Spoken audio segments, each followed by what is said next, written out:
and welcome to the 100th anniversary of the ratification of the 19th Amendment, giving women the right to vote.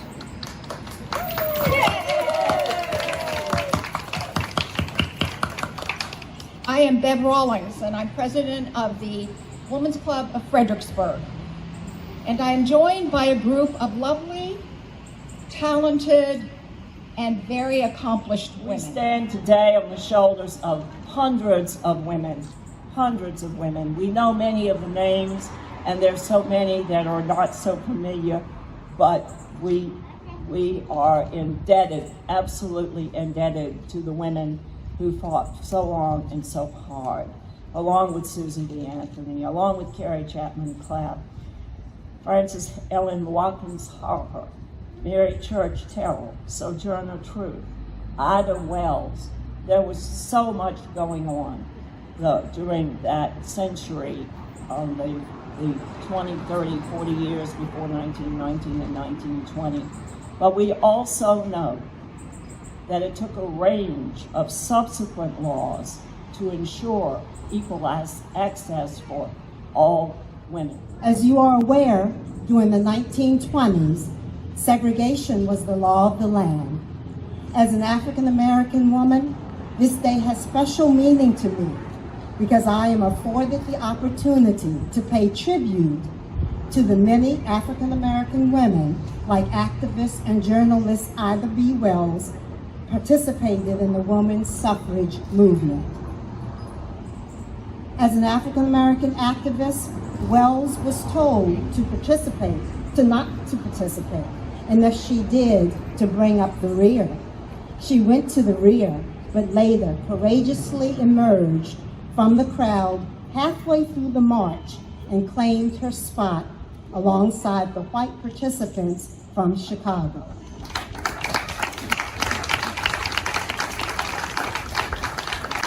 The founders of my beloved sisterhood or sorority, Delta Sigma Theta, were at the rear of the suffrage march too. They were met with cheers and jeers. They were spit on, beaten, slapped, and bystanders tried to pull them off the float. They persevered and were instrumental in the fight for the right to vote for all women. Let's give them a hand as well.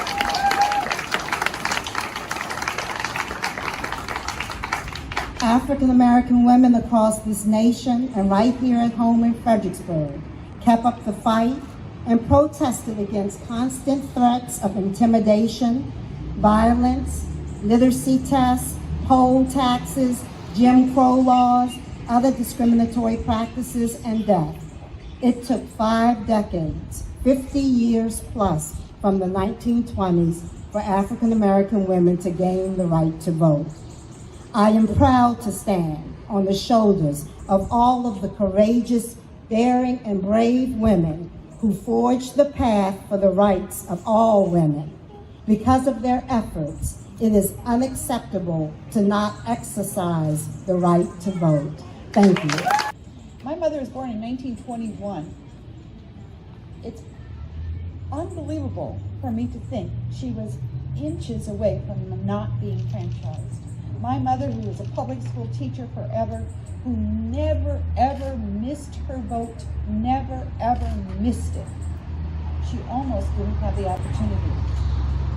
But my mother, if she were here today, would say, don't neglect that vote. It is the single most powerful weapon in any kind of democratic change in our great country.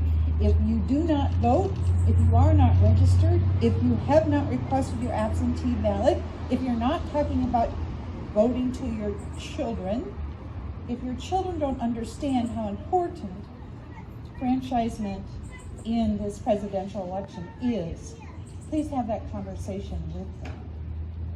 Because just not being educated about the issues is not an acceptable reason to avoid voting. It is our responsibility as citizens, as people who stand on those shoulders of men and women who work very hard, it's our responsibility to really lift up our rights and to really tell others to get out there and vote as an educated person. But I wanted to do a little history on Susan B. Anthony. She was fighting for women's rights starting in the 1850s. But let me refer back to Susan Anthony's walk down to the local barber shop the morning of November 1872. Pretend like it's our barber shop right down the street. She went down there to register. And when she voted November 5th, 1872, in the presidential election, she was arrested. But what was she arrested for? She had not committed a crime. There was no crime, but instead exercising her rights by the Constitution. And as she said, the preamble to the Constitution says, "We, the people," in order to form a more perfect union. It doesn't say, "We, the white males," "we, the males," half of the people. It says "we," meaning all of the people, men as well as women. This was downright mockery of the Democratic Republic government, as she stated. This is a violation of the supreme law, an oligarchy, a form of power structure that rests with a small group of people. How is this "we the people"? If you look in Webster's dictionary, a citizen is defined as, I quote, "a person in the United States entitled to vote and hold office," end quote. The only question left now is, are women persons? And it's hard to believe that any opponents will have a hardihood to say that they are not. Then being persons, they are citizens. And if you are a citizen, you have the right to vote. Of course, the 19th Amendment did not become law, as already has been stated, until 1920, 14 years later after Susan B. Anthony passed away. But let's remember that Susan fought for many other causes. She was an abolitionist.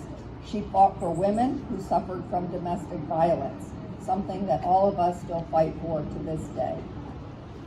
So today I'm here with you to celebrate the 100 years of women's rights to vote. I am very proud to be an elected official in Stafford County, and I truly believe that a mix of men and women on any elected board is really best for the community. I have to say that in Stafford County, when I first started on the board 6 years ago, it was the first time in Stafford County history that we actually had 2 women on the Board of Supervisors. And now we actually have 4 women, 1 African American for the first time ever, female, and 3 men on our board. So I just have to say I'm very thankful for the opportunities that I have had as an elected official to make critical decisions that affect our community and our region.